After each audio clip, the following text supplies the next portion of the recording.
Hello everyone, and welcome back to another episode of the Seneca Scout. Today we are celebrating the first week of autumn. We are here to bring you local and national fall and Halloween stories. Enjoy! Taking a local approach, Zero Noble is getting ready for a 39th annual Fall Festival. The festival is like horse trading days in the summer, but with lots of fall-themed activities. On October 11th, the festival will kick off with some fall activities in the Spring Street parking lot starting at 5 p.m. Events in the main festival will include tractor rides, arts and crafts, various items for sale from vendors, assortments of food, and live music from Zilly's main local brands. The festival is set to run from October 12th until 7 p.m. and the 13th until 5 p.m. So stop by if you're in the area. You might have heard of Harmony's Sleep Hollow Festival with trick-or-treat, face painting, a pet fair, costume contests, and more for children. But what's in the spooky category for adults? Haunted Harmony is coming to Harmony October 26th from 4 to 9 p.m. This town festival includes a number of spectacular events such as live music, a witch's walk, creepy baby doll contest, black cat tarot, spooky vendors, food trucks, and more. Not only do visitors get these scary events, but the Harmony Inn's Halloween party is also on the same night with their own spooky events such as costume prizes, Allegheny paranormal investigators, and far more creepiness from 12 to 3 p.m. If you thought that was creepy, there's more Halloween weirdness to add at the Bottle Brush Gallery. There will be scary arts and shows, and to top everything off, there will be two guest speakers, Adam Hintz and the psychic Vincent sisters. Buy your tickets and run on down to the center of Harmony if you're 21 or older. As now we'll look to a lesser-known aspect of our campus, a graveyard. This cemetery is a topic that many of the school may be completely unaware of and is what is explored in this least feature. Did you know that there's a cemetery here on the Seneca Valley campus? I didn't for quite some time. I find that quite interesting. I'm sure you do too. To learn more about this interesting topic, no doubt, we interviewed several students and Ms. Perella for her take and expertise on this issue. Take it away. Yeah, I have seen the graveyard between the school. I didn't know there was that graveyard located in between two schools. There's people under the ground? That's all I really know. I have no idea. I was teaching my students about the trolley that used to run from Pittsburgh all the way up to Newcastle, and it went through Mars and Evans City. And I looked on the map, and there was this place this thing called Knights Pythias. And so I was like, oh, I wonder what that is. And so I started to do a little digging, and I know one thing I asked Ms. Gridden, because she knew some things about it.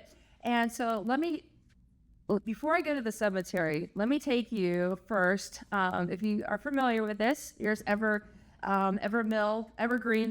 Road. Up here is Deep Valley Golf Course. All right, so if you go down Evergreen Mill Road and you keep driving down, all right, you will see off to your right a white house off to the side, and it's actually a little bit better picture here. That's the nursing home? That is the nursing. Okay. It's called the Grove now today.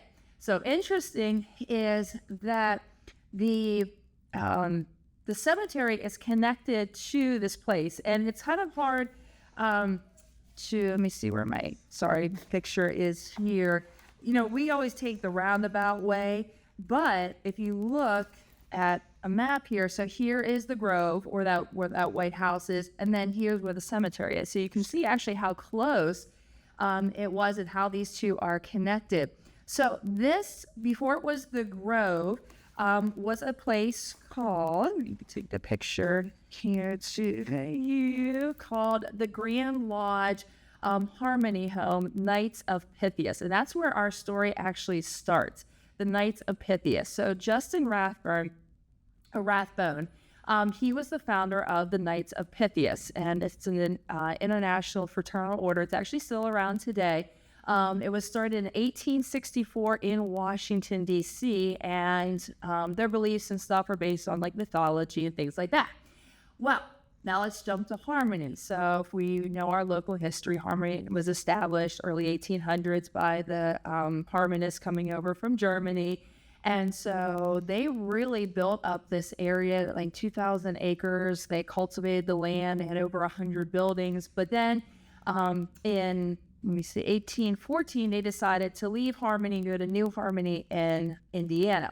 And so there was a Mennonite community that came and bought the property and bought all and used the buildings.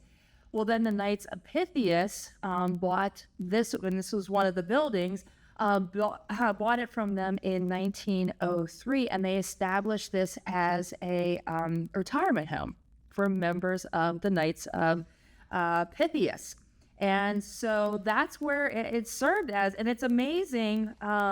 And I'm sure the Harmony Museum has more, but these are some of the things that I found. Like, they have little postcards of what it looked like, and here's another old postcard of it, and they have buttons. Like, I found that on eBay. I mean, how random is that? But yeah, so the Knights of this was, and I think they did have a lodge around here. I'm not sure about that history, but this was a retirement home for them. And so now, whenever a member passed away, they could be buried in the cemetery that's here at Seneca. Reporting with Seneca Scout, I'm Gavin Krause.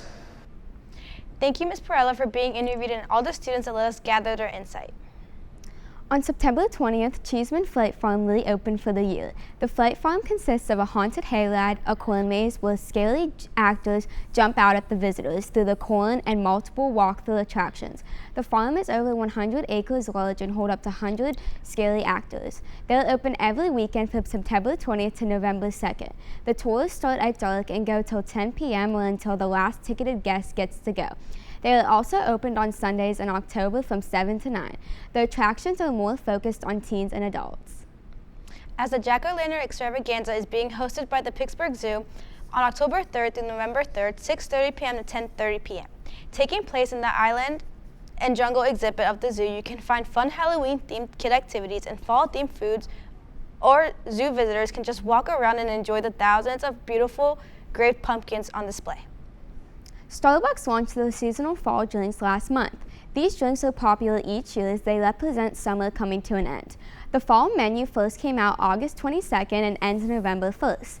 These drinks are always a favorite, along with the Christmas drinks that come out in mid-November. These fall drinks include the spice latte, the iced pumpkin cream chai, the pumpkin cream cold brew, and a variety of apple crisp drinks. The pumpkin spice latte first came out in 2003, which continues to be the most popular drink served at Starbucks. Not only do people get excited for the drinks, but the bakery changes as well. Popular snacks like the pumpkin cheese muffin and the baked apple croissant are limited items only for the fall season. This year in total, Starbucks has 8 total fall drinks, 3 new drinks, and 4 total treats. As to kick off spooky season, Beetlejuice 2 was released on September 6th. Tim Burton returned to direct the Beetlejuice sequel, Beetlejuice starring Winona Ryder, Michael Keaton, and Jenna Ortega. Fans are excited to see the return of the film's unique and bold style displayed in the sequel. Producers made the decision to steer away from CGI, which is the primary use for films nowadays, and return to traditional effects to replicate the ones used in the original movie. As many sequels to films tend to disappoint with returning cast members, and references to the original Beetlejuice has received countless great reviews and took the number one spot in the box office for its 3rd week in a row. Kicking off the fall season in the local area, the 3rd annual Evans City's Pumpkin Fest, Molly DeFore, the vice president of Evans City's event committee, started the 3-year tradition. DeFore started this tradition to replace the old Evans City Oktoberfest. The fest includes a long list of activities such as a pumpkin pie eating contest, a petting zoo, pumpkin carriage rides, and food and craft vendors. The event was held last weekend on the 21st and 22nd. To be able to make this event possible, DeFore says, the entire board and volunteer organization works together to throw these events, and events like this are not possible without a full dedicated team. The fest was a success, and DeFore doesn't plan to stop this tradition anytime soon. Have you ever wondered what would happen if Earth had 2 moons? Well, wonder no more. For the next 2 months, the Earth will have a new foreign object in our atmosphere. On September 29th, an asteroid that scientists have named 2024 PT5 will temporarily be held by Earth's gravity and then be released back out into the unknown of space again until 2055. Scientists have deemed the asteroid a mini-moon. At around 33 feet long, 2024 PT5 will be orbiting our planet until just after Halloween, the rare phenomena setting the mood just right before spooky season. However, this object will not be visible to the human eye. If you would like to catch a sight of the asteroid, a very powerful telescope would be needed.